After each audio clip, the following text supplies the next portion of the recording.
Hola, ¿cómo están? Es una alegría poder acompañarles a la distancia con este breve video para tratar de responder a algunas dudas respecto de lo que estamos a las puertas de vivir como país. Saludo a la parroquia Santa Teresa de los Andes, a la Pastoral Juvenil en este día. El padre Alexis, amigo de muchos años, me ha pedido que les comparte esta reflexión y yo con alegría lo hago, felicitándolos también a todos y a todas por juntarse bueno, a ser parte de este proceso tan importante, como les decía, para la historia de nuestro país. Dentro de las muchísimas cosas que uno puede abordar en una situación, en un contexto como este, una pregunta decisiva es qué rol nos corresponde a nosotros, los cristianos y las cristianas, ante un proceso como este, ante un proceso constituyente. Fíjense que es primera vez en la historia de nuestro país que vamos a vivir un proceso constituyente.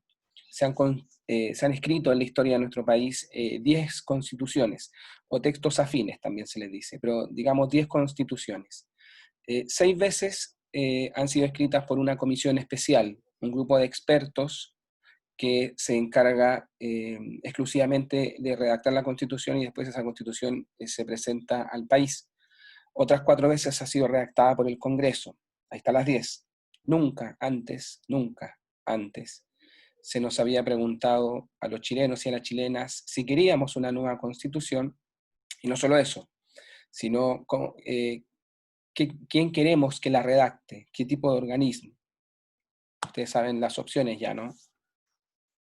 Eso lo veremos un poquito más adelante. Pues bien, uno se podría preguntar, ¿y como cristianos y cristianas tenemos algo que decir? ¿Qué tipo de rol podemos jugar en este proceso? ¿Un rol pasivo, a la distancia, o más bien un rol activo, presente? Pues bien, trataremos de responderlo, porque, insisto, estamos a las puertas de un proceso constituyente, ya diríamos en las vísperas, y este proceso definitivamente es decisivo para nuestro país. Ustedes recordarán, hace pocos días celebrábamos el aniversario de lo que se dio a llamar el estallido social del viernes 18 de octubre del 2019. Ustedes recordarán ese día, ¿no?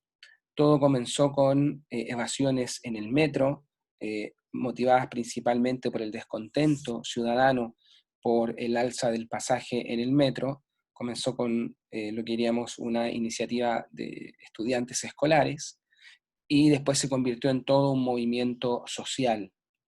Se fueron sumando actores de distintas áreas, más bien de áreas no de políticas oficiales, sino más bien trabajadores, trabajadoras, universitarios, eh, artistas, intelectuales, con este lema, ustedes lo recordarán, ¿no? No es por 30 pesos, es por 30 años. La mecha, diríamos, que hizo estallar este movimiento fue el alza del pasaje del metro, pero no fue por eso que se vivió este estallido, sino por 30 años. ¿Qué había pasado hace 30 años? Se había recuperado la democracia. Yo no podría decir, bueno, si recuperamos la democracia debería estar todo bien. Al parecer no lo estaba. Y el 25, es decir, hace exactamente un año atrás, se vivió lo que se llamó la marcha más grande de Chile, que según cálculos es la más grande de la historia de nuestro país, bajo este lema, recuerden ustedes, ¿no? El Chile despertó y el no estamos en guerra. Esta es una manifestación ciudadana. Esta imagen es del lugar que se ha dado a llamar Plaza Dignidad. Si uno iba a las manifestaciones, se encontraba imágenes como estas, ¿no? Manifestaciones artísticas con personas tapándose los ojos o uno de los ojos como signo de la violencia que se estaba viviendo por parte de la represión, cacerolazos, familias enteras, insisto, en la gran, inmensa mayoría de los casos, de modo pacífico. También hubo manifestaciones violentas que por supuesto también pusieron en vilo la estabilidad del país. Ustedes vieron algunos carteles que probablemente pueden ser incluso un poquito jocosos, ¿no? Si me disparan, mi mamá deja la cagá, les aviso, es brígida. El pueblo está tan unido que salgo a marchar con mi ex, yo soy su ex, yo soy el actual. Son tantas weas que no sé qué poner. Primero mi marido, ahora es el Estado, no quiero que me cague nadie más, dice ella. Bueno, estos carteles que podían ser un poquito jocosos también básicamente reflejaban un descontento que era más profundo y un poquito más serio, ¿no? Por ti, mamita, que te llamaron a operar mientras te velábamos, sobre el modelo económico, el neoliberal. Hasta que la dignidad se haga costumbre, nos quitaron tanto que nos quitaron hasta el miedo. Son, son muchos los carteles que podríamos traer, pero probablemente este es uno que sintetiza gran parte de las demandas, ¿no? No más abusos.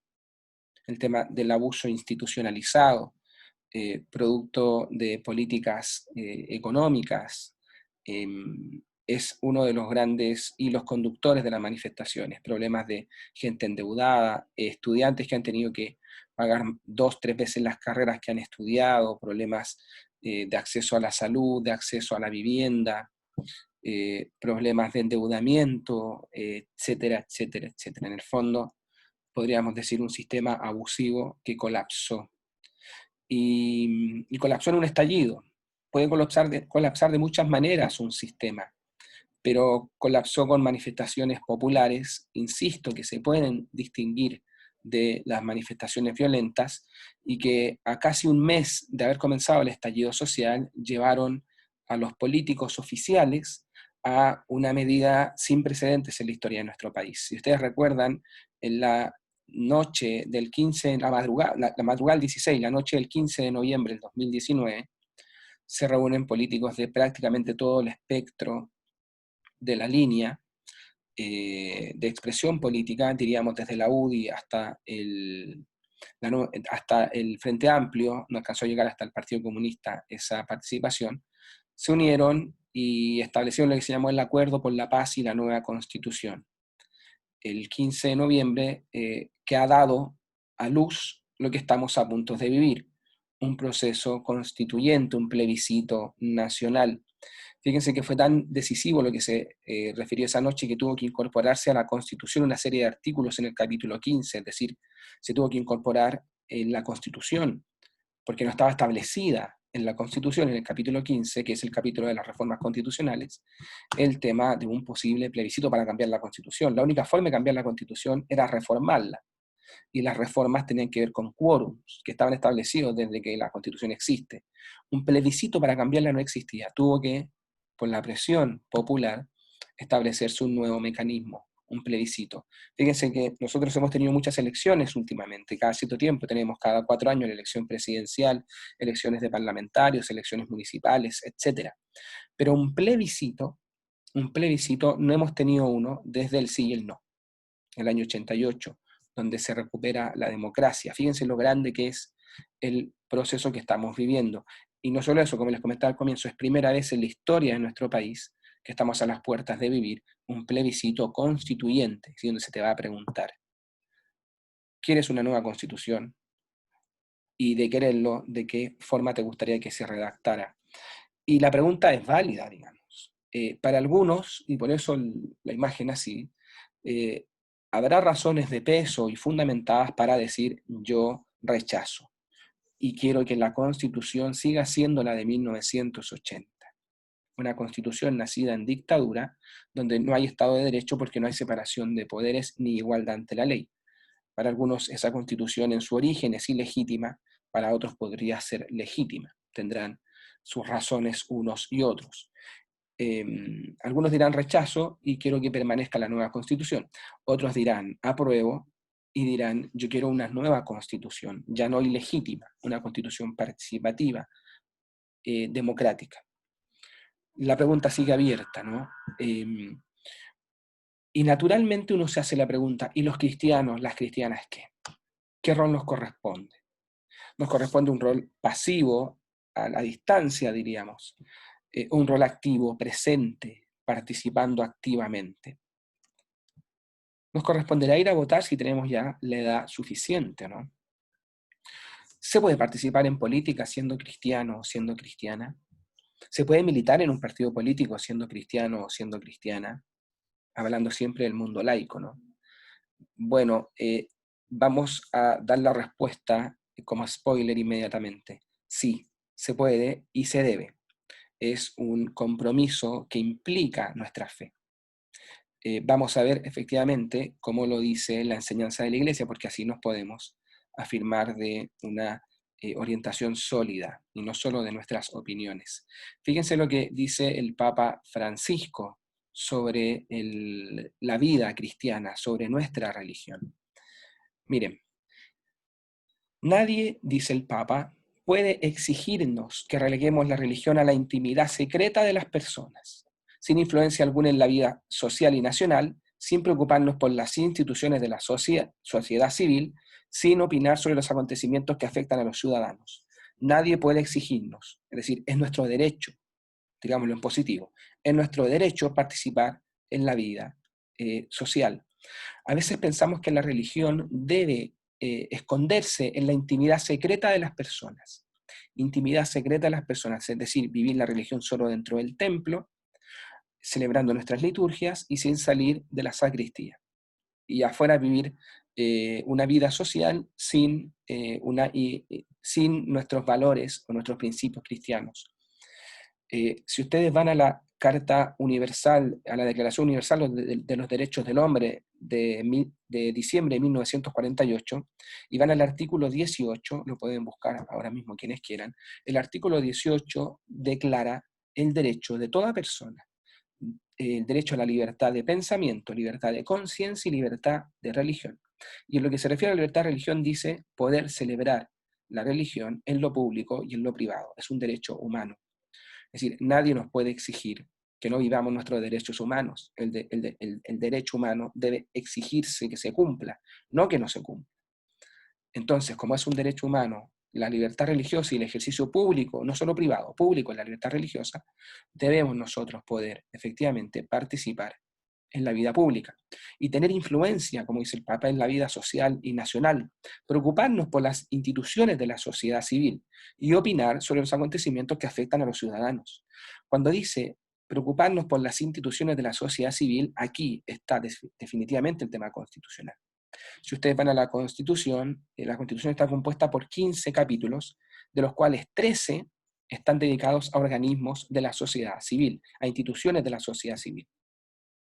El Congreso, el Gobierno, la Contraloría, el Banco Central, el CERVEL, el Consejo de Seguridad Nacional, las Fuerzas Armadas, todos esos elementos y más están en la Constitución. Son instituciones de la sociedad civil determinadas por la Constitución.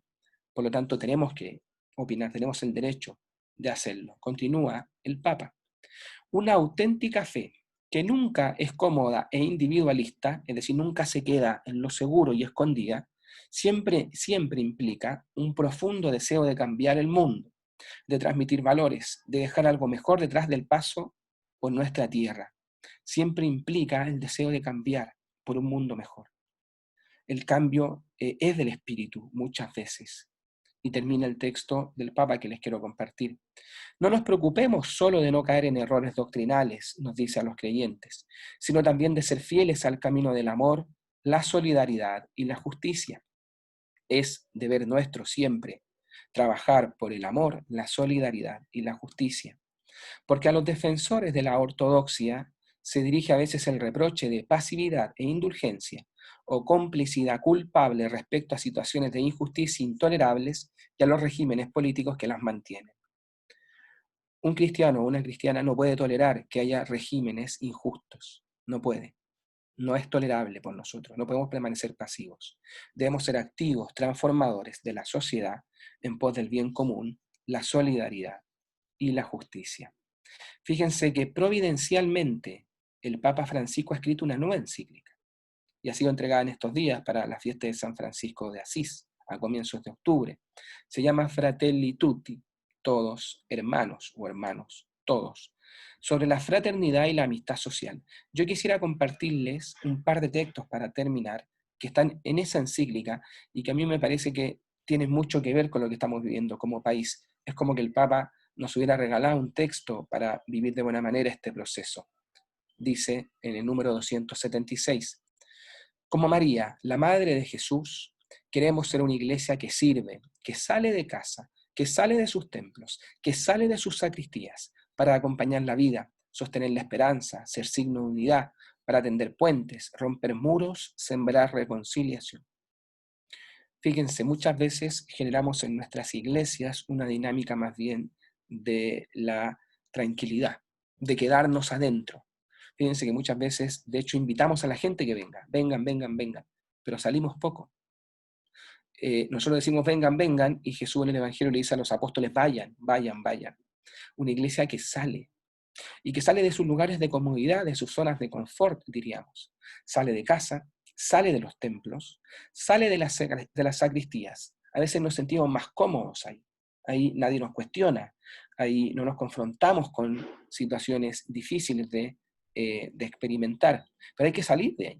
Se evangeliza fuera de los templos, se evangeliza fuera de las sacristías, porque solo ahí podemos acompañar la vida del pueblo, la vida que va por las calles muchas veces, y no quedarnos, como dijo el Papa en el Encuentro Mundial de Jóvenes en Brasil, balconeando la vida, así mirándola pasar por abajo. Debemos estar ahí. Solo así acompañamos la vida, sostenemos la esperanza, somos signo de unidad, tendemos puentes, rompemos muros y sembramos reconciliación. Esas 6 cosas a las que nos invita el Papa: acompañar, sostener, ser signo de unidad, tender puentes, romper muros y sembrar reconciliación, solo se pueden hacer si salimos de los templos, de las casas y de las sacristías, y vamos al encuentro de la vida, ahí donde la vida transcurre. Termino con este texto que me parece extraordinario, también de la encíclica nueva del Papa Francisco. Muchas veces es necesario negociar y así desarrollar cauces concretos para la paz, pero los procesos efectivos de paz duradera son ante todo transformaciones artesanales obradas por los pueblos, donde cada ser humano puede ser un fermento eficaz con su estilo de vida cotidiana. Las grandes transformaciones no son fabricadas en escritorios o despachos. ¿Cómo se transforma una sociedad para que sea más justa y solidaria? No solo en escritorios y despachos con expertos que nos dictan lo que hay que hacer, sino, fíjense el término que usa el Papa, transformaciones artesanales obradas por los pueblos, a mano. La artesanía es una de las expresiones más lindas de una cultura. Si tú quieres ir a un país y conocer su identidad cultural, no puedes ir al mall o a una multitienda, porque ahí se venden productos transnacionales. Tienes que ir a una feria artesanal.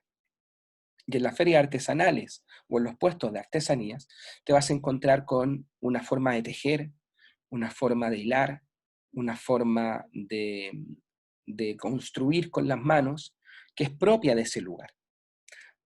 Es una analogía, ¿no? Es una imagen. Cómo se construye la paz en un país artesanalmente, con el espíritu propio de la cultura de ese lugar. Por lo tanto, son procesos compartidos y queridos por el pueblo, no, no instaurados a la fuerza desde arriba hacia abajo. Eso no es democracia, eso es un autoritarismo o abiertamente un totalitarismo. Los verdaderos procesos democráticos son siempre artesanalmente, de abajo hacia arriba. Eso está en la filosofía de la democracia. Así se define ley en la Declaración de la Voluntad General. Una ley no es algo que se impone al pueblo, es algo que el pueblo quiere. Declaración de la Voluntad General. Entonces, continúa el Papa, cada uno juega un papel fundamental en un único proyecto creador, para escribir una nueva página de la historia. Miren este texto. Una página llena de esperanza, llena de paz y llena de reconciliación. Y me parece que este texto es perfecto para lo que vamos a vivir como Chile. Imaginemos que el Papa nos está diciendo algo a las puertas de lo que vamos a vivir mañana. Cada uno en este proceso juega un papel fundamental en un único proyecto creador, para escribir una nueva página de la historia de Chile, una página llena de esperanza, llena de paz, llena de reconciliación, literalmente escribir una nueva página. Hay una arquitectura de la paz, donde intervienen las diversas instituciones de la sociedad, una arquitectura de arriba, cada una desde su competencia, pero hay también una artesanía de la paz, que nos involucra a todos, arquitectos y artesanos. Y continúa. A partir de diversos procesos de paz que se desarrollaron en distintos lugares del mundo, hemos aprendido que esos caminos de pacificación, de primacía de la razón sobre la venganza, de delicada armonía entre la política y el derecho, no pueden obviar los procesos de la gente. Se les tiene que preguntar. No se alcanzan con el diseño de marcos normativos y arreglos institucionales entre grupos políticos o económicos de buena voluntad. No es solo lo que establecen los de arriba para los de abajo. Además, siempre es rico incorporar en nuestros procesos de paz la experiencia de sectores que en muchas ocasiones han sido invisibilizados, para que sean precisamente las comunidades quienes coloreen los procesos de memoria colectiva. Es lo que va a pasar ahora. Por primera vez en la historia se les va a preguntar a los invisibilizados, a todos, qué quieren para el país, qué tipo de país quieren. Y esto es decisivo porque la Constitución no es una ley, es el marco general de comportamiento en una sociedad. Es la carta magna de las relaciones dentro de un pueblo. De ahí vienen todas las leyes después que se caen en los códigos. Yo les planteo unas preguntas que después ustedes pueden tomar o considerar otras para la reflexión, pero van en la línea de lo que les venía diciendo, ¿no? ¿Qué rol nos corresponde como católicos de cara al proceso constituyente? ¿Qué desafíos emergen para la Iglesia en este momento histórico para nuestro país? Yo solo quiero felicitarles por estar compartiendo este espacio de reflexión. Habla muy bien de una comunidad que quiere estar atenta a la historia, ser protagonista, y efectivamente el Evangelio y nuestros valores cristianos nos van mostrando un camino, porque de todas maneras queremos construir un país, un Chile más justo y más solidario, que atienda realmente al bien común de todos y de todas. Yo nuevamente les agradezco su atención. Ha sido, bueno, a la distancia y en este espacio un agrado para mí acompañarles. Los animo y las animo a seguir adelante, a tener lindos procesos de reflexión y de compartir, porque, insisto, tenemos como cristianos y cristianas un rol clave en este momento tan importante, decisivo y hermoso de la historia. Estamos llamados a enfrentar este momento con mucha esperanza, no con miedo, sino con esperanza de que podemos construir de la mano de Dios y en comunidad un país más justo y solidario. Les agradezco y les deseo lo mejor en lo que viene por delante.